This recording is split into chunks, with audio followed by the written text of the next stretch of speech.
developer to our team can be a complicated process. They need to fill out HR paperwork, get a development environment, and find a comfy place to work, along with some caffeinated beverage. Then someone needs to fill their heads with all of the institutional knowledge that they need to do their job. Now, there are lots of ways to do this, but one of the ways that I prefer is to code with the developer at the same time using pair programming. In this video, we'll discuss what pair programming is, how to do it, and the benefits and drawbacks of the process. Hello developers, and welcome to the PHP Architect channel. If this is your first time here, my name is Scott Keck-Warren, and on this channel we discuss a wide variety of topics related to the PHP ecosystem.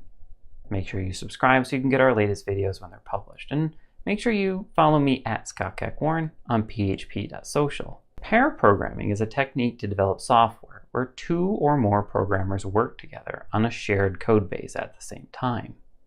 Now, they don't both actively write code. Instead, one of them operates as a driver who writes the code, and the other operates as an observer or navigator who reviews the code as it's typed and looks for errors and asks questions. Pair programming is a very collaborative way to develop code, and it involves a lot of communication. While a pair of developers are working on a task, they're not only writing code, but they're also planning and discussing their work. This allows them to clarify ideas, discuss potential solutions, and ultimately come to a better solution. Depending on their objectives of the pair programming session, there are several ways they can structure the session. The first is that they can alternate who is the driver and who is the observer regularly. This is helpful if both developers are near the same level of knowledge and experience. Because they can contribute equally, they both get to spend time working and reviewing code. I've seen suggestions that a total pair programming session lasts no more than an hour, and that they swap every 10 minutes or so. I've also seen suggestions that they swap every half an hour with a longer break after an hour. It's really up to the developers to determine how often they should swap and for how long. The second is that you can have one developer be the driver and one be the observer for the whole time.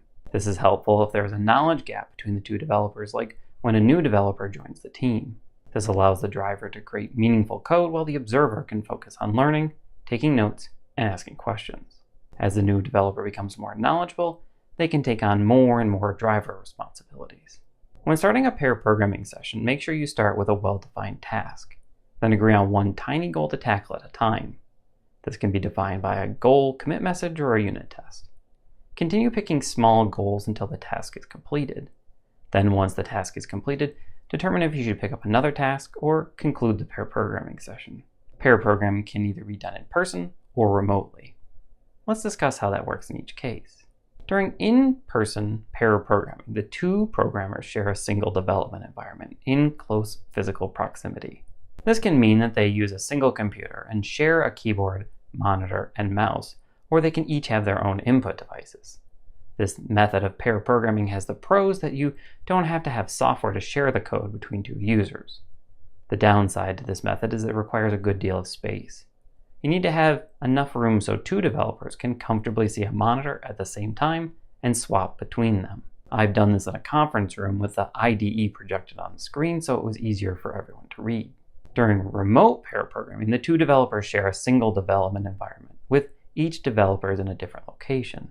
They then use one of the developer's workstations, and the developer shares the screen and/or the code with the other developer. This can be done using meeting applications like Zoom and Slack, but it's much easier to do using dedicated software for sharing code workspaces. PHP Storm and VS Code both have support to allow one developer to share their code and have the other developer edit at the same time. The positive to this method is that each developer can work in an environment to their liking, maybe even outside, without having to worry about being in the same physical space. The downside is that you might have to deal with poor internet connectivity and manage the delay in communication due to the remote connection. It's possible to set up a completely remote development environment for both developers, but it's not always possible for some applications.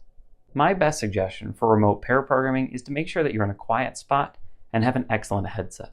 Nothing will grind a pair programming session to a halt faster than having someone's audio being unintelligible. More after this word from our sponsors.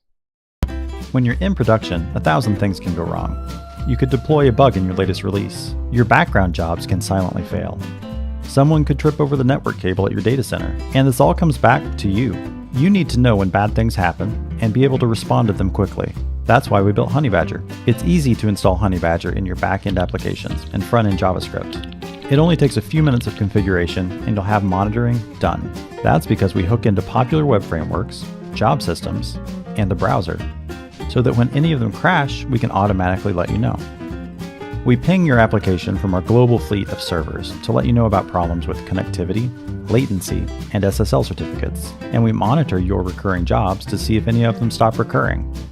When there's a problem, we alert your team using the tools you already use. We can create issues in GitHub, Jira, and other issue trackers, and send notifications via Slack, PagerDuty, or other channels. When you click through, you'll be taken to detailed information on the error. You'll see things like request parameters, headers, user information, and the backtrace. Click on any line of the backtrace to view it in GitHub, Bitbucket, or your local editor.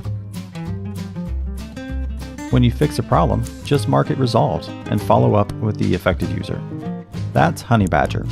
We're the monitoring tool for web developers who'd rather be, well, developing.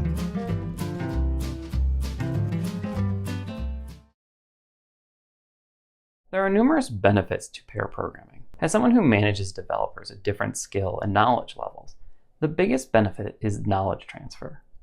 By pairing a developer that's new to the team or who needs some help leveling up their skills with a more experienced developer, they can more easily aid in the knowledge transfer. This is helpful for all levels, as I've learned about new tools and techniques from developers as they join our team through pair programming. Because two developers are thinking through the code as it's developed, there's a better chance that bugs will be found at this stage. Now, we require all code to be reviewed by another developer before it's merged into the main branch, but it's generally a very high-level check to make sure it functions correctly. Because the observer is walking through each line of code as it's written, they have a better understanding of what the code is doing and can help prevent some trickier bugs. It will also reduce the chance that other structural issues are created as they're developed. Because two developers are working through the solution to the task at the same time, they can both add their knowledge to the solution and create a better solution than if they had worked on it separately. Now, pair programming isn't without its drawbacks. The largest drawback is the fact that it increases the number of person hours that are required to deliver a solution when we compare it to having a single developer work on that solution. However, this can easily be displaced by the knowledge transfer and the reduction in bugs, because other factors like support and QA costs also need to be figured out in the total return on investment. Another drawback is that it can be very draining to have to communicate our thoughts to another developer before we act on them. This can be alleviated by taking frequent breaks and not allowing pair programming to consume our days. Let's discuss some practical tips. There's a limit to how much pair programming a developer can do. Some teams might want to do pair programming 8 hours a day, but it's just not sustainable, primarily because it's exhausting to operate in this mode for long periods. It's also important that when creating pairs, that there's rarely a junior-junior pairing. It can produce results that are better than two juniors working independently, but without a more experienced developer in the pair, it will be hard to develop good habits. Both programmers should commit to being actively engaged in the task. Otherwise, the benefits of working in a pair programming session will not be realized. When I pair, I put my phone down on a different surface, so I'm not even tempted to look at it. Use pair programming as a chance to spread the knowledge of developers around your whole organization. If you notice a member of your team working on the same topics all the time, ask them to help you with a different area of the software. As a recap, pair programming is a development technique. It involves two developers working on a shared task. It can be done in person or remotely. I hope you enjoyed our video. If so, make sure you subscribe, comment, share, and like, as it does help others find us. Are there topics you would like to see us cover?